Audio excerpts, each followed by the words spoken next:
Welcome to Let's Talk About It. A podcast gives a platform for real talk, real people, real topics, real conversations. Please subscribe, like, comment, enjoy this journey, and enjoy this ride. Welcome to this week's episode.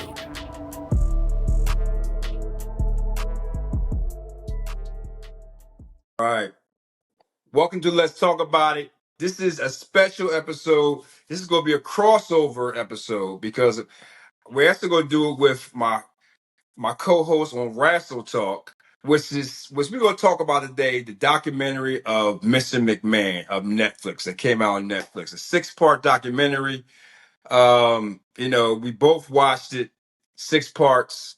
He talked about, from the beginning for how he came up as a kid all the way up until the sexual assault allegations that came about him. We're going to talk about that today. We got to be very, very careful about it. My man Mario here is my co-host on Wrastle Talk. I know I'm doing like a little put together episode on both episodes here. Mario, how are you doing today, sir? I'm good today, Lou.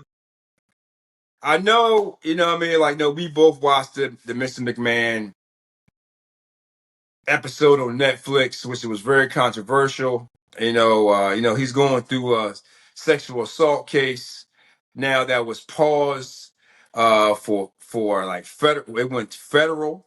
He's going through federal investigation right now. Sex trafficking, sexual assault on this. But his story, I think, a lot of us knew about this, a lot of this stuff, but some of the stuff I did not know about. Some of the stuff they could explain that was more to it. I know from the first episode where he talked about, he was a kid, he was beaten by his stepfather like multiple times. And he said that if he can survive this, it can make him stronger. They never got into the whole part about why his original father, Vince McMahon Sr., and his mom are not together. He never talked about that. But he also said, which I did not know, about he was sexually abused by his mother, which I did not know. That was confusing to me. So the first episode, right? They basically talk about his childhood, how he came up. He was an athlete. Then he finally met his dad. I think he was like, 10, 12? He was about 12. He was like 10, 12 years old. And he got fascinated by the businesses, WWE business, which I can tell you, for me personally, I got fascinated by it. How old was I? How old was I? I think I was like 10. Well, I first watched wrestling. How old was you? 8, 9, or 10. 8, 9, 10? So that because our eras would be different. I think yours would be more into the territory days. Yes. Versus when mine was during the Hogan era. All right. Yeah, the territory days. Yeah, I started watching. No, actually, it was. No, I remember. I think my first episode I watched was when it was WWF. That was God. Oh my God! You talking about how many The years ago? Worldwide Wrestling Federation at that time.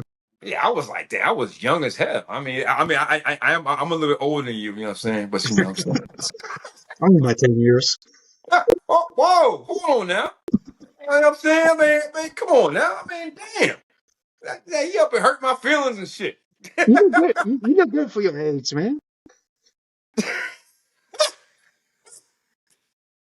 But if you watch the documentary, it was in 6 parts. The first part is but like I said earlier, was him growing up. He got into the business. He got fascinated by what was that wrestler got fascinated by? Oh my God. I forgot his name, but he was fascinated by his charisma, his outgoingness. Who was Dusty Rhodes. He was Yeah. fascinated by Dusty Rhodes. He was looking for a big name superstar. Yeah, that's right. He was because this was like right after he brought out his dad, but before that he was like learning from his dad. His dad was very tough on him. which I kind of know about, growing up. Even though I wasn't around my dad, I was my grandmother and mother was tough on me. I had to learn the hard way. So that the old school back in the day stuff. But then after so many years of him learning the business, being a ring crew announcer, which Vince is a bad announcer. He was just terrible, man. He was awful. He was awful as hell. But then he came up and he finally got his big break. He was making money and he brought it. He brought the WWF and turned it. He dropped one W and he became the man. He became Vince McMahon Jr. And this was the whole territory area. Back in the day, you had AWA, you had Mid-South, you had Florida, you had Georgia, you had Pacific Northwest, you had the Canadian Stampede, which that's when the Hart Foundation, all of them was up there. Pacific Northwest, which I was a huge fan of back in the day. They would come on like 2 o'clock in the morning, man. 2 o'clock in the morning. Seriously. And that was good wrestling right there. And I don't know if you remember this one, is the old WWC, the World Wrestling Council. That was down Puerto Rico. That was Oh, Carlos Colon was champion. Yeah, I mean he was a good champion. man, I heard stories about them. Oh God, that was you talking about brutal? Oh, you got Carlos Colon, Abdullah Butcher. Oh, they used to go at it. They used to kill each other. Basically, I'm sorry, not kill each other, but they used to like have epic battles. So we get into the whole part one of it though. Like, what do you think about part one when he was coming up? Do the I, wrestling business. He took over from the territories and for Hulk Hogan and everything like that. What you thought about part one of it? I thought part one explained very well how the early stages of what professional wrestling is, and how it became WWF at that time. Mm-hmm. Um, they also explained very well how people did not like Vince McMahon because they thought that he was so-called stealing talent from Oh, other yeah, territories. that's still town. Um, Tony Atlas said that when you had a talent that worked in a certain territory, that Vince McMahon would scoop him up, and when that talent became who they are in a different territory, he made them bigger, or however he said them. I always thought that Hulk Hogan in WWF is not the Hulk Hogan in AWA. It's two different people. Mm-hmm. Roddy Piper in WWF, the Scottish, Celtic skirt, or no, coil, I should say, Mm-hmm. isn't the Roddy Piper in the Mid Atlantic. It's Mm-hmm. two different characters. Yep. Well, what you got figures this. Vince took it. He had an idea, right? Because his dad had it.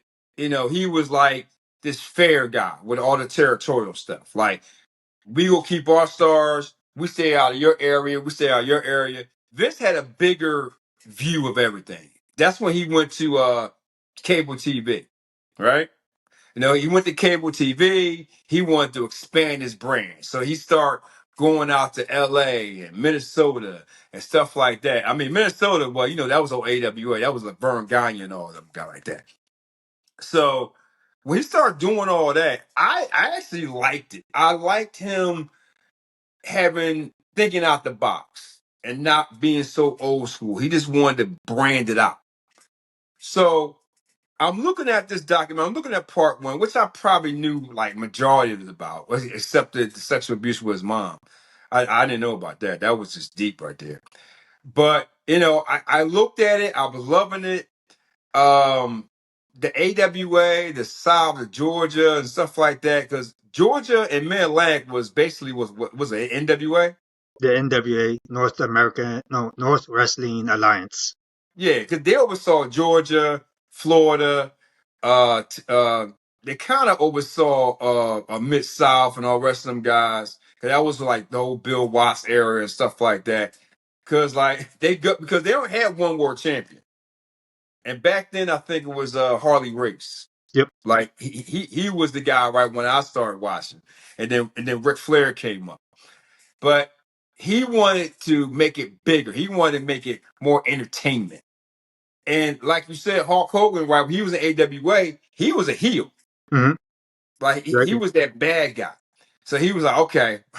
I mean, because I think he had Andre. Andre was floating back and forth from Japan, all the rest of this stuff like that. Tony Atlas was there because Tony came from AWA. He did AWA, NWA. He did everything. But back in those days, it was different. Like, you had like they was working, what they say, 7 days a week or some shit like that. Basically every day. They Yeah, were basically working every every day, right? day. Yep. Every day. So we get into the first part of the era. So he promises some money and no more recognition around, the United States because of cable. That's money, right? Yep. Because cable came out, what, 89, 70, something like this and that. I don't even know if you was even born then. I don't know. But no, 81, 1981. I think cable was more popular back in the late 80s going into the 90s. Because yeah, when I was that age, I remember, you know, wrestling coming out during on the weekends, and um, the only way to watch it is you had cable TV during that time. That's what I remember. I had cable. I didn't have cable. The only time I had cable was with my grandmother's house. She had it. And that's when I first started watching wrestling on weekends. And then it got very popular going to 82 and 83 when he said that he needed that star, right? Like you said, first it was Dusty, right? He thought Dusty was going to be it. But then what I didn't know was, before he brought the company, I think the heir apparent was going to be, who was it? Gorilla Gorilla Monsoon, Monsoon. okay? He's I one of my didn't know favorites. that. I love Gorilla Monsoon. But you know what? I never knew he was going to be the heir apparent of it. I didn't know that. So Vinny took it over. He started rating the territories. All right, AWA, NWA. He never went to WWC, which I don't know why. Because he got a good amount of talent down there. He wanted to be more entertainment, right? So he's getting all these stars. Well, he got Hulk Hogan, Roddy Piper, Paul Orndorff, Junkyard Dog. He was huge in NWA back in the day. Who else he was getting? He was getting all type of stars, right? So he's going through all these people. He bring them in, and then he gets kind of commercialized, but what I love is the story, right? When the old champion was Bruno, right? And then he lost. Then it was Bob Backlund, all right? So he had the belt. He was like, all right, he's not gonna be my guy. So Vinny came up with a great idea because this was the whole, what was the Iran the US Iran thing. Yeah. Okay. Some kind of war that they had going on, and they played that into a storyline with Yes. Iron Sheik. Yes, he was the perfect person. Played up the role. He got Hulk Hogan in it. He was American hero. He beat the Iron Sheik. Iron Sheik actually did the job. He gave it up because he said he wasn't, like, I think it was a little controversial that Iron Sheik might not give it up. I think. I think he said that. But that's how the Hulk Hogan era was born. So now you got Hulk Hogan, right? Now, this is when you came in, right? Yep. All right. So tell me, like, so when you saw that part, right? What memories did you have of that?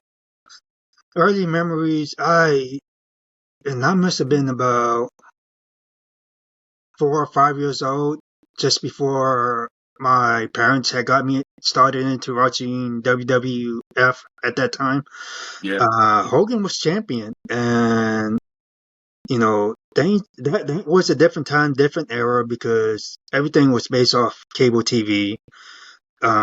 Sometimes you had to watch it late at night. I think for Yep. me, it came on at 10 p.m. in Central Time. Mm, Um, if you were awake early Sunday morning, I want to say around 11 a.m. Central Time, if you had nothing going on, that would probably be like a recap of what was happening, and you saw some matches. I think it was called Wrestling Challenge, if I'm not yeah, mistaken. yeah, yeah, Was it? Okay. yeah. Those was my early memories watching wrestling, and also at that time because your boys from Texas, from Houston, we Okay, also had Houston wrestling. So Paul Bosch was a big name factor in my hometown. okay, all right, okay, all right, all right. So now, so we got that. So he got this big idea of WrestleMania, right? He wanted this big Super Bowl event, threw all the money into it, you know, and it was a big success. Which I didn't. I forgot they did the whole kind of like closed circuit TV around the world, which was a big success for him, right? Hulk Hogan, Mr. T, bring all the celebrities out. He got involved with MTV, Cindy Lauper. So they go and talk about that in part one. Okay. Then they go the whole WrestleMania. That's fine. I get all that. Now we both know that. But then they get into, let's skip a little bit and go up. We get into the other WrestleManias. And everybody's making money. He's bringing stars out. Then the controversy started to happen. And the one guy who was probably on a witch hunt was Phil Munchnick. Oh, Yeah, you said, dude, he was brutal. He was out to get him. I don't know how that even got started because he was the first one that wanted to talk about that because other wrestlers was talking about it. You know, Tony Atlas was talking about it, but the old days. Like Hulk Hogan talked about the old days. David Schultz, the old days, right? Remember the time, right? What David Schultz smacked the reporter? oh, I remember that. I remember watching 2020 John Stossel, and he was set out to expose the business. Yeah. And at that time, I was so young. I wanted to know if wrestling was fake. And I remember thinking to myself, I don't care if wrestling is fake or not. This is what I love. This is what I love to watch. It's a form of entertainment, Yes. and for John Stossel to, and maybe this was just my way of thinking, but for John Stossel to go out and try to expose the business like that, you're not just exposing the business, you're messing with people's livelihoods. Um, did he deserve to get smacked by David Schwartz? I mean, if you're messing with someone's livelihood like that, you're basically messing with someone's money. Oh yeah. And that's something you just don't do. I mean, if you want to go out there and say something about the business and expose it, do it on a talk show, but don't go out to these talents or performers or pro wrestlers and try to get a story out of them to expose them. That's something you just don't do. He's lucky that he did not get slapped by Andre the Giant. Oh God, he be going. He be going. You know, he be going. But don't forget, like this is the time where they was talking about like steroid use, painkillers, because like they was working 7 days a week, right? And all the old wrestlers was talking about it. You know, Hulk Hogan was at his prime. Everybody knew about Hulk Hogan, the All American Hero. He had the cartoons. He had the vitamins, which I totally forgot about that when I saw on Netflix. I was like, I forgot because I actually got the vitamins too. I ain't gonna lie. Oh, wow. I got the vitamins. I remember the old cartoon with him and Mr. T and the Iron Sheik and Big John Studd, and Andre the Giant. Yeah, I forgot. You probably was too young for that. No, I But remember I remember the action figures too. I think they were like Oh, and you know what?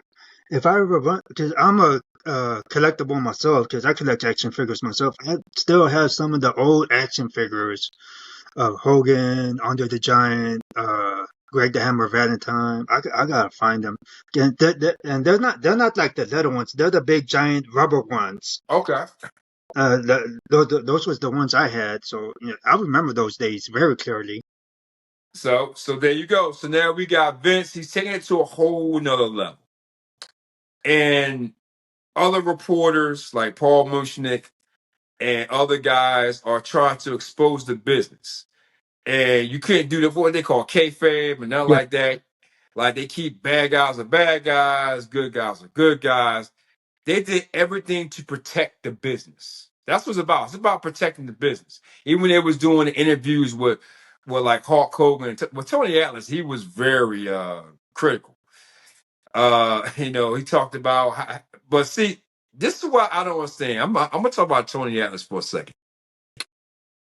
You know, guys like that, he gave you the opportunity. You got the money. You became the first half of the first black world tag team champions. You got the opportunity. See, Vince gave everybody opportunity. But at that time, the whole steroid thing came into effect, right? That was a controversial thing. The needles, the prescription drugs, and all this stuff like that. So Tony which they didn't bring that up in the documentary. Tony was the first one that got caught doing steroids. Huge. Don't forget, I he didn't was know that. Mr. USA. Hmm. See, they didn't put that in the documentary. Don't forget, he was Mr. USA, right? Yeah. He was caught doing steroids years before they even bust out like the Hulk Hogan thing. Okay, that was covered up. Nobody talked about that. That's why I was waiting for them. I was surprised he was even on it. He was like because he didn't say too much about the steroids because he was the one that got caught. He was the first one that got caught. I don't know if a lot of people know that. So now, ladies and gentlemen, I'll put it out there. Tony Atlas was the first one that got caught with steroids. Thank you. You can look that up. It's like facts. You can look it up. So let's get into the steroid era. You know, when you first heard about it, or when you first watched about it, what did you think about the steroid era? What about these wrestlers taking steroids?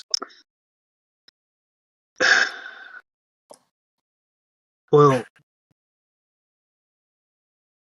when you mean the documentary, or when I first heard about it, because it's two Both of different ways I can explain. Well, them. when I was a kid, when I first heard about it, I didn't think anything of it. I didn't know what steroids was. I just knew that it was something that you know people take and that it was bad. That's all I knew. I did not know what it was as far as performance enhancements, if you want to call it that. Yeah. I did not know that it basically boosts your testosterone level to the point where it gets you bigger than what you're supposed to be. Yep. I did not Makes you know. smaller too. Oh wow, wow! Didn't expect to hear you say that. But yeah, um, everyone was when that's what I thought when I was a kid. Now when I look at this, everyone was using them back in the 80s, 70s, 80s, 90s. Professional baseball players uses them. I'm not going to throw names out there because this ain't Yeah. about them. Basketball players uses them. Football players especially uses them. And again, I'm not going to throw names out there because this ain't about them. Yeah.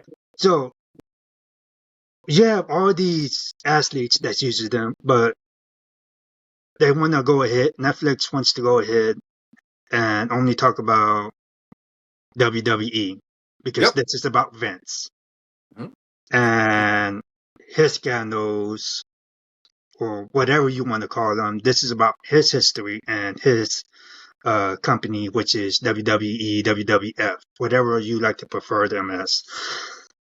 Right now, I'm going to prefer them as WWF because we are talking about the WWF days. I see a point where it may have been a big deal, but in that era, steroids was not an issue at that time because there was no laws against them. Yeah, it was nothing. There was no law against it. So, but see, this is the thing though, right? When people was having like massive heart attacks, right, and people was passing away from this in other sports, right, and in wrestling, but the federal government wanted to attack him, like he administered these steroids to these people in wrestling, out of wrestling, and don't forget Vince was taking them too, right? Because you had to get He even bigger, admitted to it. stronger, which he admitted to it, right? So you're doing all this, and did Vince turn a blind eye to a lot of stuff? In my opinion, with the overuse of steroids, yes. I don't know about what you feel. I, for Vince to do it himself, I don't think that in that time that it would have been a big deal. Because how did steroids become about with the government? What is it that the government at that time? Because this is the part that I don't know. I don't know what is it about steroids at that time in the 80s that the government did not like, which they made a law against for them to use those substances. I can tell you. I can tell you right now. What's It that? has a lot. It had a lot to do with the '84 Olympics Hmm. that they never mentioned on Netflix. There's a lot of stuff on Netflix they did not mention. It was more of a witch hunt against Vince. I'm sorry, Mr. McMahon. But that was a big controversy with '84 Olympics with the whole steroid thing, right? So then you got it coming out and about. You got Hogan. He's still the champion. He starts to die down. Then, you know what I mean, right? So then after that, well, so they start attacking the WWF at the time with steroids and abuse because guys are dying young, they're passing away young. And that's when you see the change to where, okay, Hogan was on there. He talked about, he was like, he wanted to do movies and Vince did that, oh my God, what was that? No Holds Barred one? Oh God, it was terrible. Oh my God. I Dude, thought I that actually remember that. when I was young, I actually was looking forward to seeing that movie. Oh, it was god awful. Huh, now, God. I wouldn't even give Oh, it a time today to even rewatch that. oh my goodness. But was that the one with what's his adversary? The Zeus, big black dude, Zeus, Zeus. yeah. And I was like, I forgot about that damn movie. I ain't gonna lie to you. But anyway, because it's different parts, I want to get to it. So you went to the steroid thing. That's when Hulk stopped taking steroids. Then he got smaller, right? So then you got the federal government. They want to put him on trial, right? For the abuse of steroids because with I forgot the doctor's name. Dr. George Sahorigan. Okay. That he was selling them stuff on the side, right? And prescription drugs on the side, all that stuff. But it was underneath Vince's watch. Now, did Netflix talk about the other sports out there? Like you said, football, basketball, baseball. Nope. That was before even WWE got caught up with it. Or I'm sorry, WWF got caught up with it. That's why I didn't understand how way Netflix did that. Because it's been going around for years. But then they went to trial. And that's where it got interesting. Because that's when Hulk left the company. And then he had to come back and testify against Vince. Now, when he left the company, so I'm asking a two-part question here. What do you think about when he left the company and he had to come back to testify against Vince? And this is going to be a two-part answer Go because ahead. I'll answer it in the mindset when I was more young. When Hogan left the company, I was sad to see him go. I was a Hulkamaniac. I did not want to see him go. At that time, I really didn't know that the steroid trial was going on. I didn't know any of the stuff that was happening behind the scenes because at that time, we did not have the internet like we do right now. There was no dirt sheets. There was nothing to report on. Everything happened behind closed doors. So I didn't experience that part as a kid until much later, I want to say maybe the late 90s, early 2000s, when when the research was actually there in black and white, when you can go on the internet and see all this. I'm like, Vince this happened to Vince? I had no idea. I had no idea.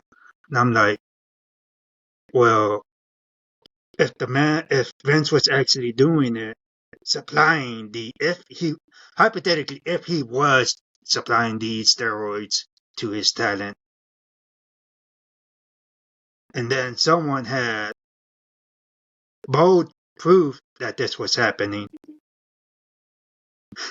wouldn't it make sense for you to go ahead and report that to the authorities rather than putting it on the dirt sheet, putting it on TV media, putting it out there to make someone look bad? That's what Phil trying to do. I thought,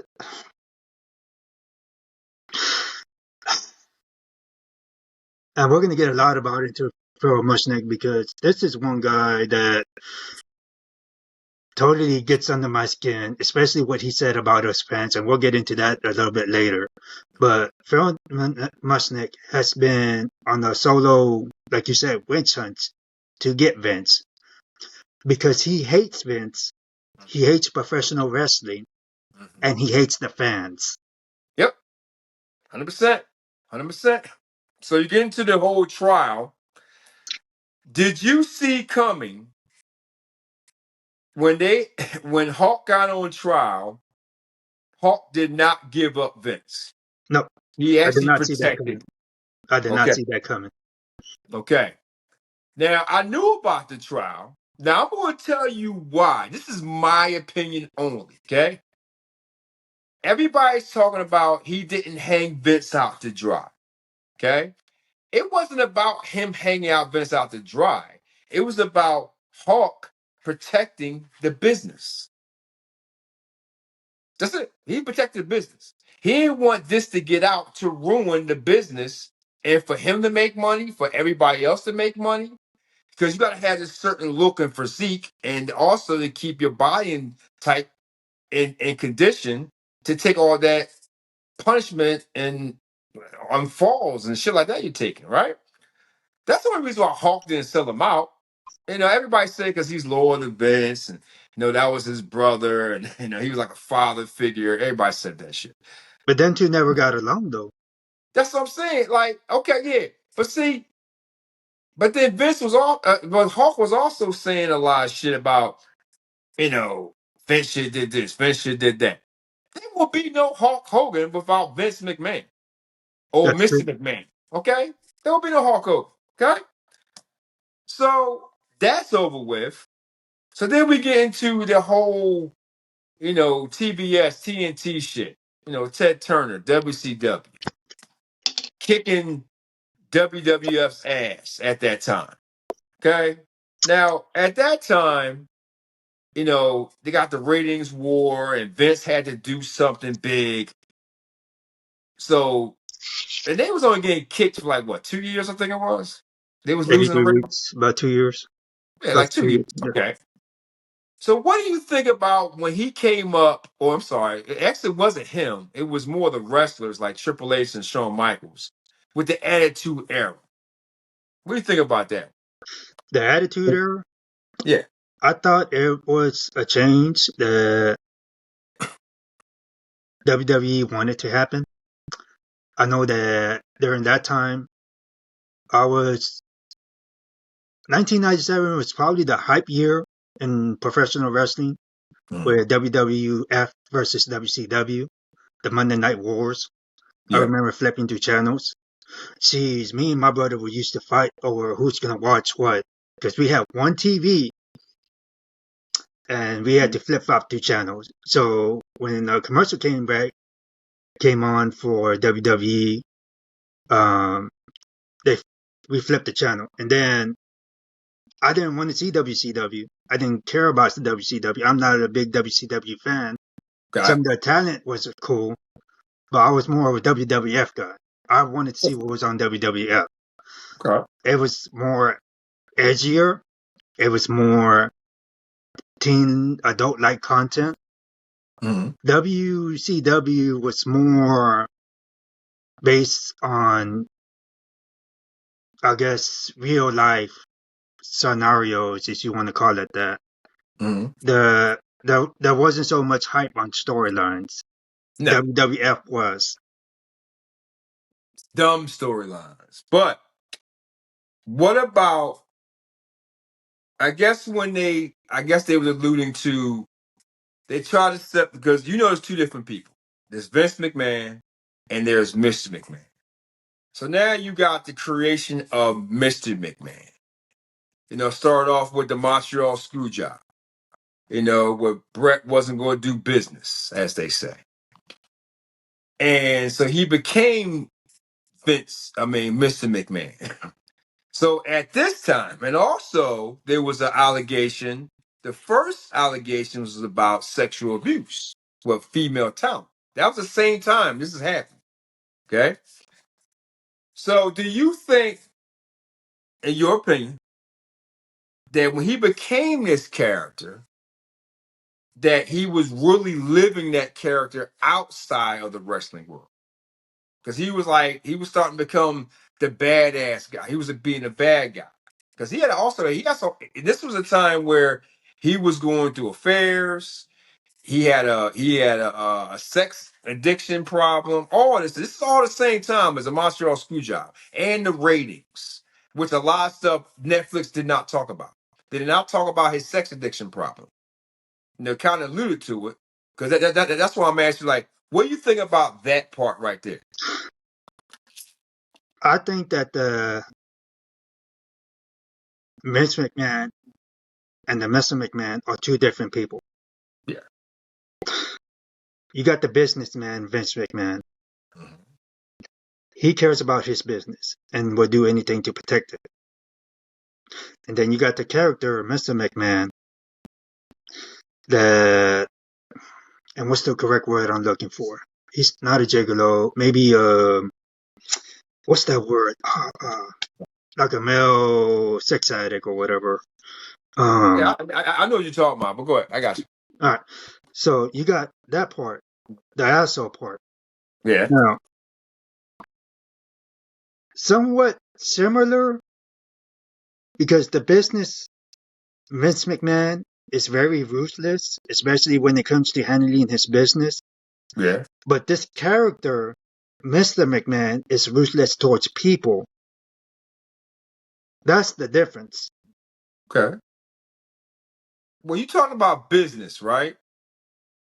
How much business did he do? Because I thought the way they talked about it, Linda did it all. The business part. Like she did a lot. Like back then, well, all this started to come around the steroids, the this and that.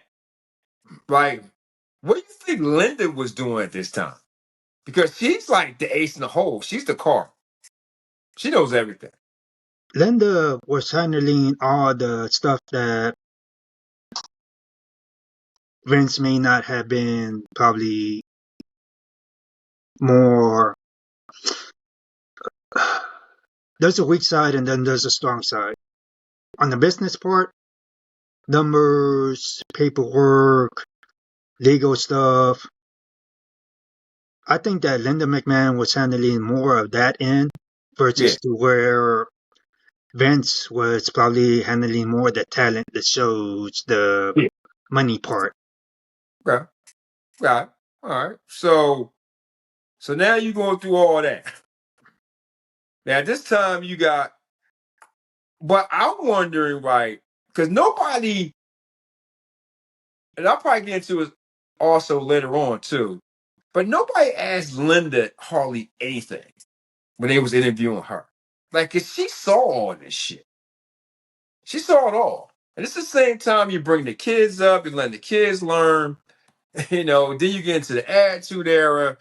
Like, you got your buddy Uncle Paul, get his little 2 cents. I mean, you got Undertaker getting his 2 cents. You got Paul Heyman. You got other Stone Cold, Shawn Michaels, and I mean, because it's a lot to get into. So I'm trying to do part by part, not too much because it's a lot. So you get into the ruthless aggression era, but then all these eras you have, but you still have scandals. And they all blame Vince. Like, what do you think about the scandals he went through? Sexual assault, blaming wrestlers for dying off, like Chris Benoit, what he did, they what was it? They CTE they was talking about him with. They blame Vince for that. They was blaming him for every sexual assault, which they had many lawsuits they settled out. At this point in time, like, what do you think about that part of Netflix where they was talking about? The way I saw it, the people that was interviewed, Yeah, the whole Rita Chatterton, the people dying young. When you own a company, and at that time they did not go public yet. yeah, Yeah, I'm getting that. basically, they did not go public yet. And this Hmm. was, I want to say, in '99 when they went public. Yeah, You basically put yourself out there for liability to take the fall for anything that happens within your company, yeah, whether it's your fault or not. hmm, I think that they were looking for someone to blame. I think that if the person was going to take the rep for it or take the hit for it, it was going to be Vince no matter what. yeah, But again, all these people are claiming allegations. Why did not they not go to the police? yeah, If they had sufficient evidence that a crime has happened, hmm, why not take it to the authorities instead of just reporting it on a newspaper column yeah, or on TV media? hmm, hmm, hmm. So that tells me that you know something, but then don't want to put it out. Or it also tells me that you're full of shit and trying to do a witch hunt. Yeah. Well, I mean, but it's all about money too, bro. It's all about fucking money, and everybody's trying to get paid. So, but now, like, I mean, like, you had the Chris Benoit stuff. You had Eddie Guerrero. I mean, they're talking about like prescription drugs and Eh, steroids and eh, eh, eh, all eh, this. Like Vince, each talent has a responsibility to take care of themselves. It's on the talent, the superstars, the professional wrestlers, to make decisions on what's going to happen with them. Mhm. Here's a good example. You hear stories about police officers going rogue or doing crimes or whatever. No one told those police officers to do the shit that they do to commit crimes to hurt people. They do Yeah. that on their own willingly, and it makes the department look bad.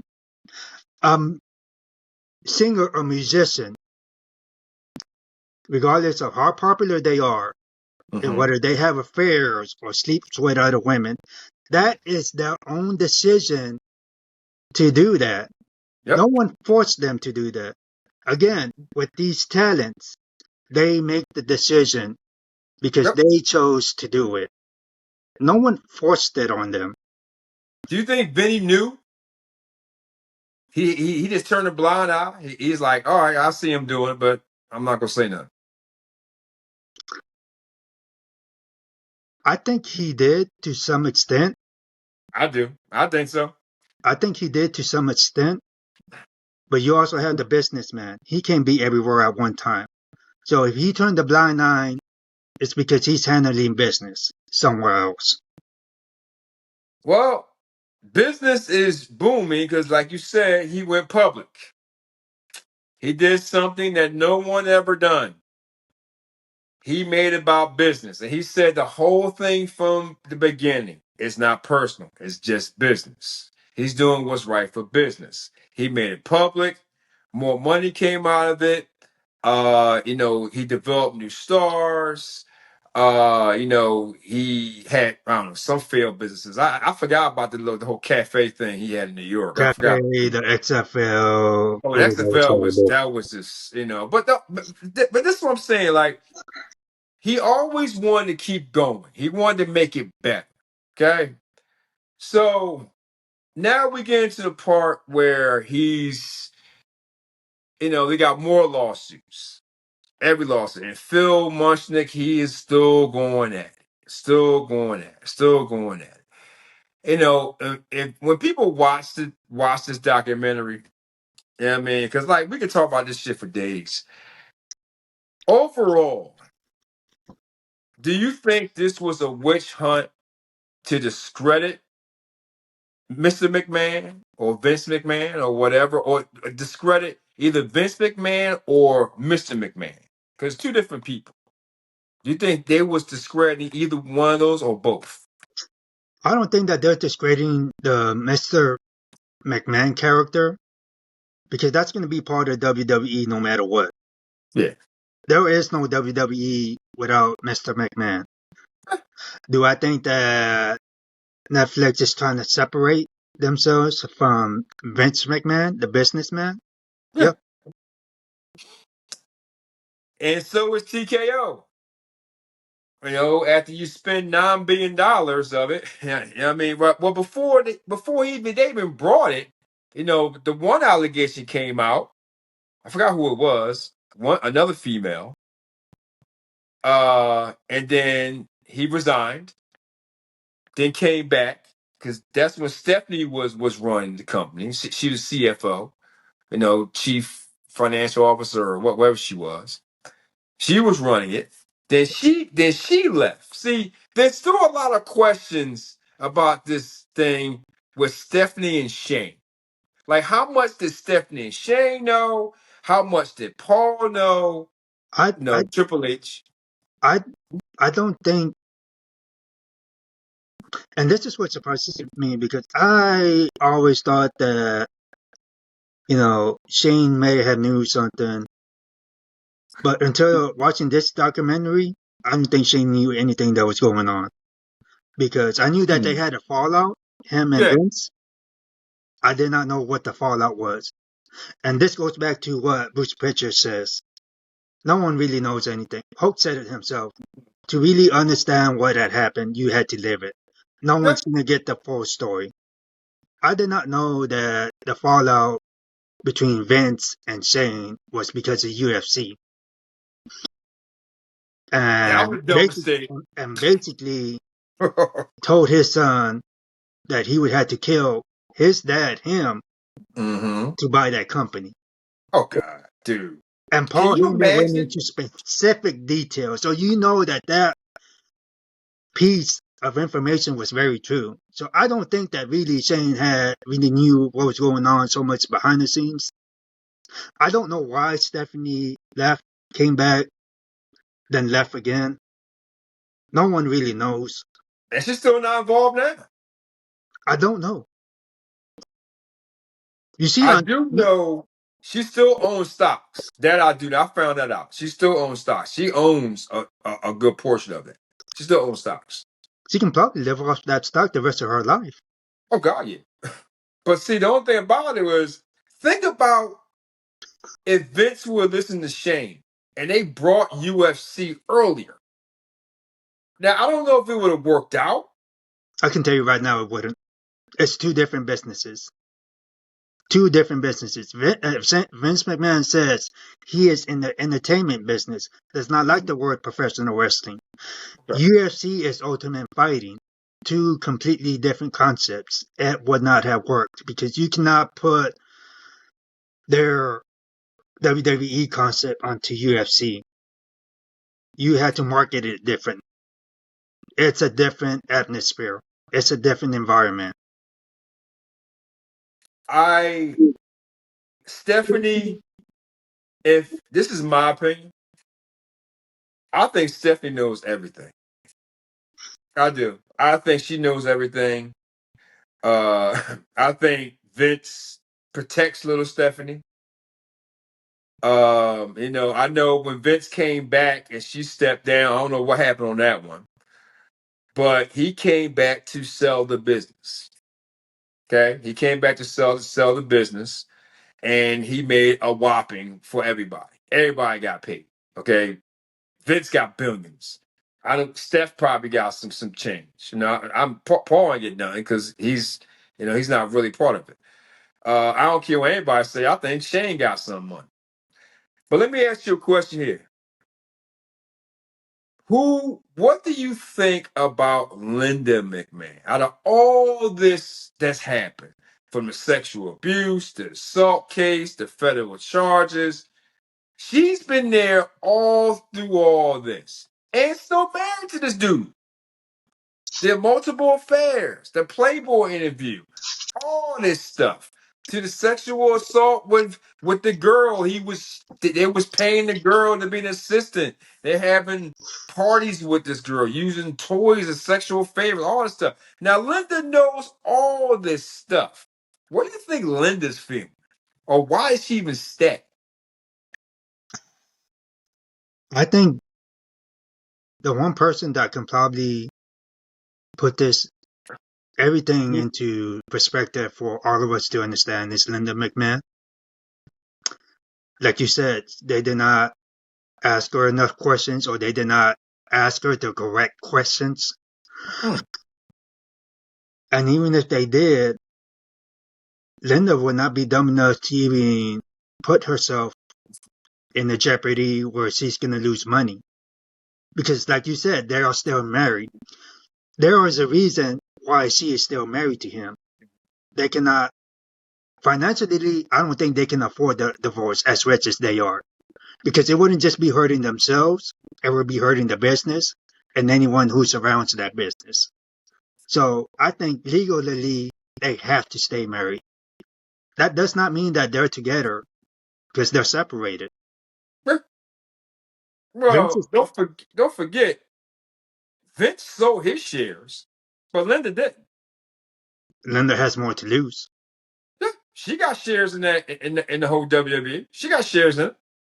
So, and Vince is still married to her. You think that was a business decision? I think that was a business. Because I honestly thought that was a business decision, them still staying married to each other. wow, dang, I out of every story, I would like to get Linda's story. She's not going to say I, it. oh, She's not going to say it.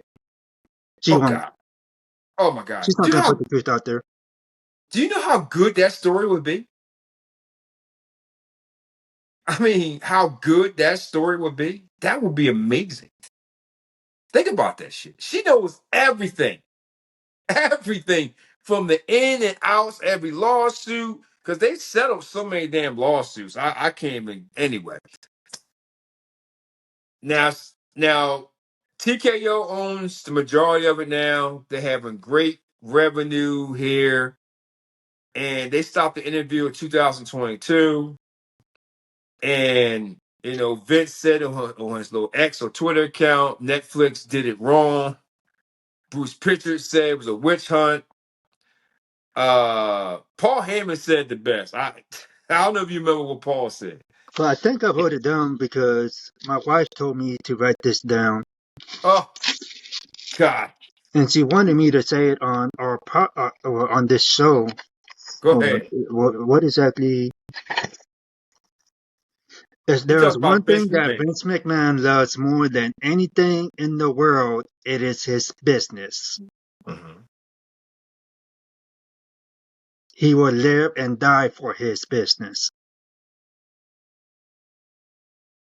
So that tells me that is his one and true love.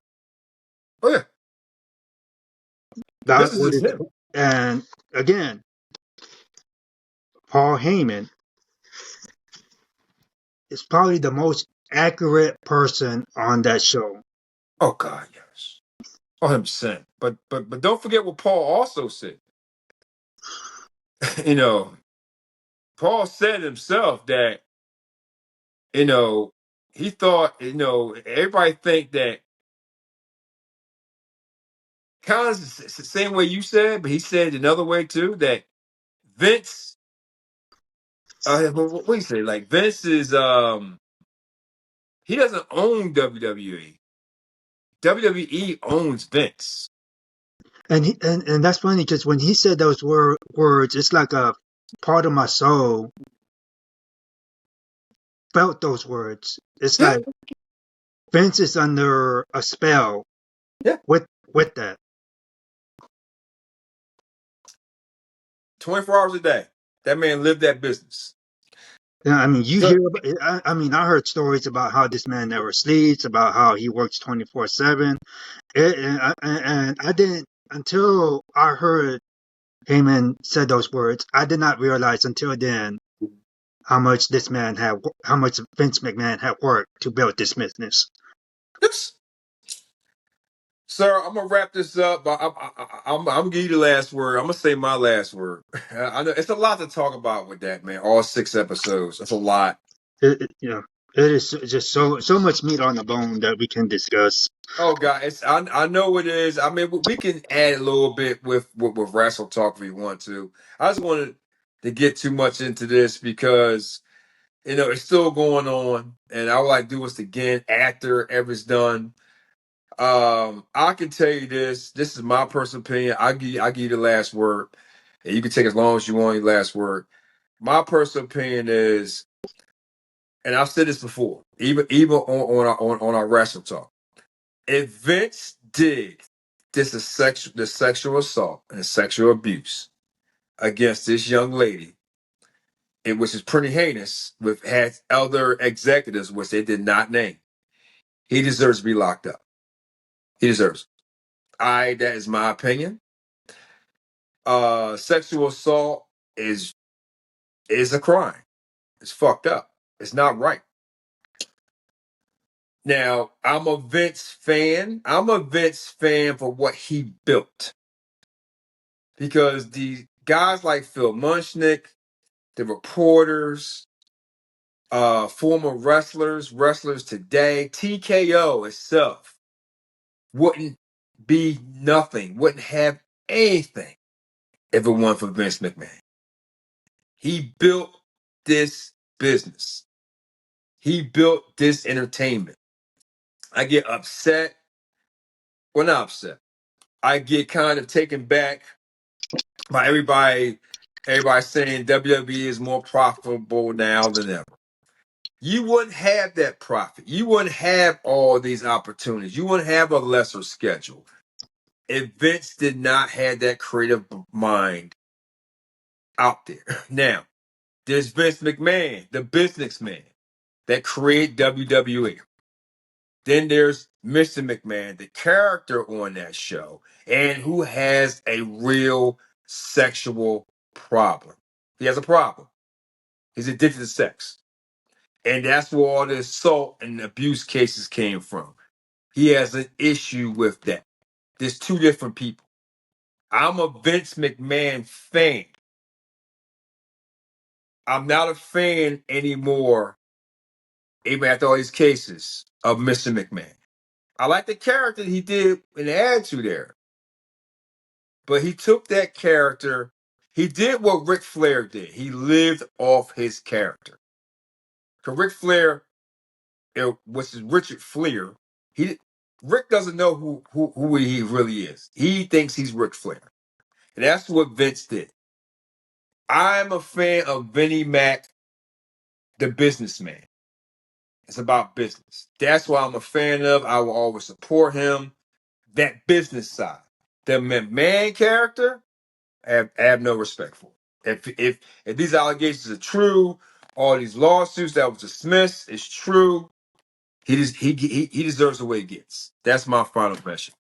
You go, sir. You got the floor. You take it as long as you want. Okay, thank you. For these And one thing that really gets under my skin, when the question was asked, what would Vince McMahon be remembered for? You mean to tell me that no one could answer that question? Not The Undertaker, not Trish Stratus, not John Cena.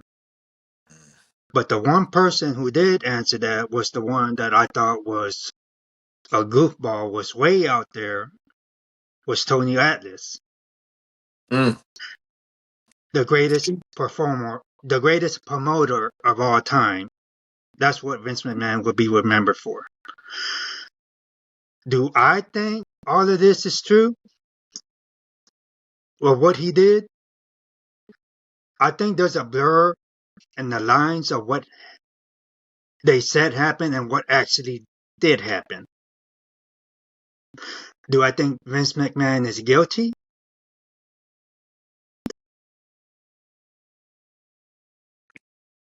I think he made mistakes. Guilty? I don't know. I think he made mistakes, a lot of them, in his personal life that's Mhm. affecting him and his business. I think it was a mistake to for him not to retire earlier when everyone wanted him to. Mhm. I think until he's proven guilty, in my book, he's always going to be innocent. Until he's proven guilty. And again, this goes back to what I say, that if someone has sufficient evidence of what he did, why not take it to the authorities? Facts. Sir, you said it perfectly well, and I totally agree with you. That's the thing they Uh, always do, though. that was, you're right.